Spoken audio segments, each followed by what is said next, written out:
Hi, I'm Jacob Murad, President of KPA Lawyers.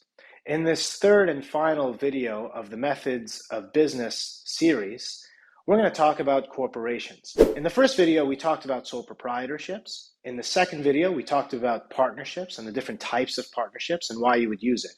And only now are we going to talk about corporations. Again, I started this video series by saying that you don't necessarily have to incorporate when you're just starting out your business. The reason I'm saying that is because corporations are costly, they're complicated, and they have to be maintained and upkept. You can't simply start a corporation and then leave it there. Or rather, you can, but you may be liable and have to deal with a lot of people sending you mail for the rest of your life. And I'll explain why. So corporations are a separate legal entity. Once you create a corporation, you've now created effectively a person. This person has to file taxes. This person can sue and be sued. This person can do really anything that a person can do, but it's a legal entity. So the reason why it's so complicated is because once you create it, you need to make sure that it's maintained every single year. You need to make sure that it files its taxes every single year. You need to make sure that there's governance involved. So when you create a corporation, you immediately have to create directors, shareholders, and officers. Shareholders are the people that own the business. They have no management responsibilities in the business.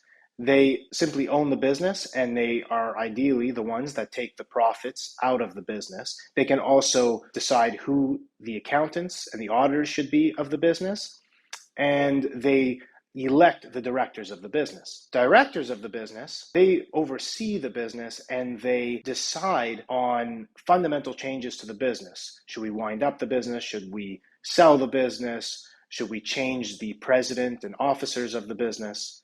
That's all really directors can do. And also, do they declare dividends to the ownership group? And they are responsible to the ownership group, the shareholders. The last group are officers. President, vice president, secretary, any of the employees, really. Those are officers. They run the business. They sign checks for the business. They open the bank accounts. They sign the contracts. They run the business and they report to the board of directors. So when you're creating a corporation, you need all three. Now, all three don't necessarily need to be separate people. I can incorporate a company and I can be the shareholder, the director, and the officer. But again, when I do that, and I start running my business, there's a chance that that issue of liability, that, hey, here's a separate person. It's not me, it's a separate person. So sue that person, sue the corporation. Courts don't really look kindly on that. I may be personally liable. And there's been lots of case law about this.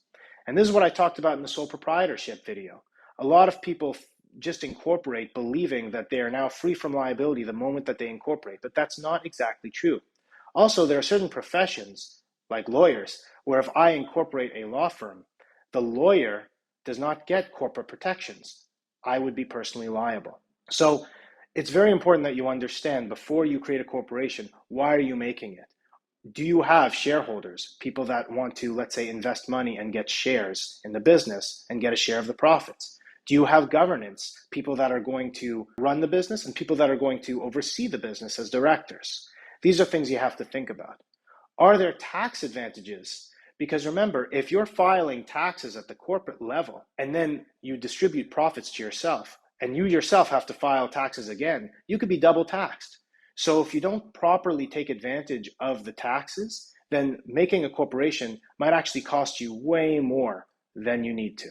Now, having said all that, here's why people incorporate. And you don't have to listen to me. There's tons of great advice pushing for why you should incorporate. But I'll just say a couple of reasons now.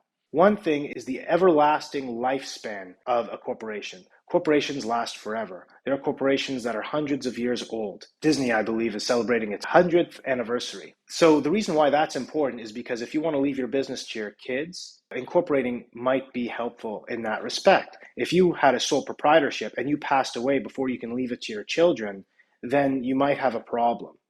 So when you create a corporation, you can make sure that you structure it such that when you pass away, it continues. Someone else can get the shares. Someone else can then nominate directors and officers and keep the business running. So the unlimited lifespan is a good thing. Another pro is there are good tax benefits to incorporating.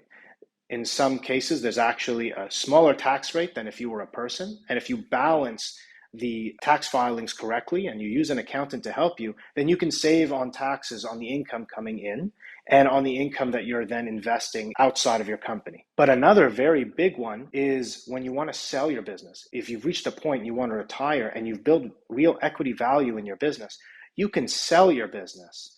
And if you own all the shares and if you meet a certain amount of criteria, you can actually sell your business and keep the capital gains tax-free. That is similar to when you sell your principal residence and you get to keep all your money tax-free. Same thing here, so long as the business is private and Canadian and it meets other eligible criteria. And again, you can give us a call if you'd like to talk about that. But those are really, between those two, the good tax consequences if used correctly, the unlimited lifespan, the ease of raising money, because most people are looking to either buy partnership units or shares in a company. So you can raise money through issuing shares to new shareholders and investors that want to come in. So that's something to consider. And then, of course, there's the distinct legal entity, so that in most situations, if you're running the company, you are not necessarily personally liable for the acts of the company. It's not always the case, but most of the time it is. So those are the main features of the corporation.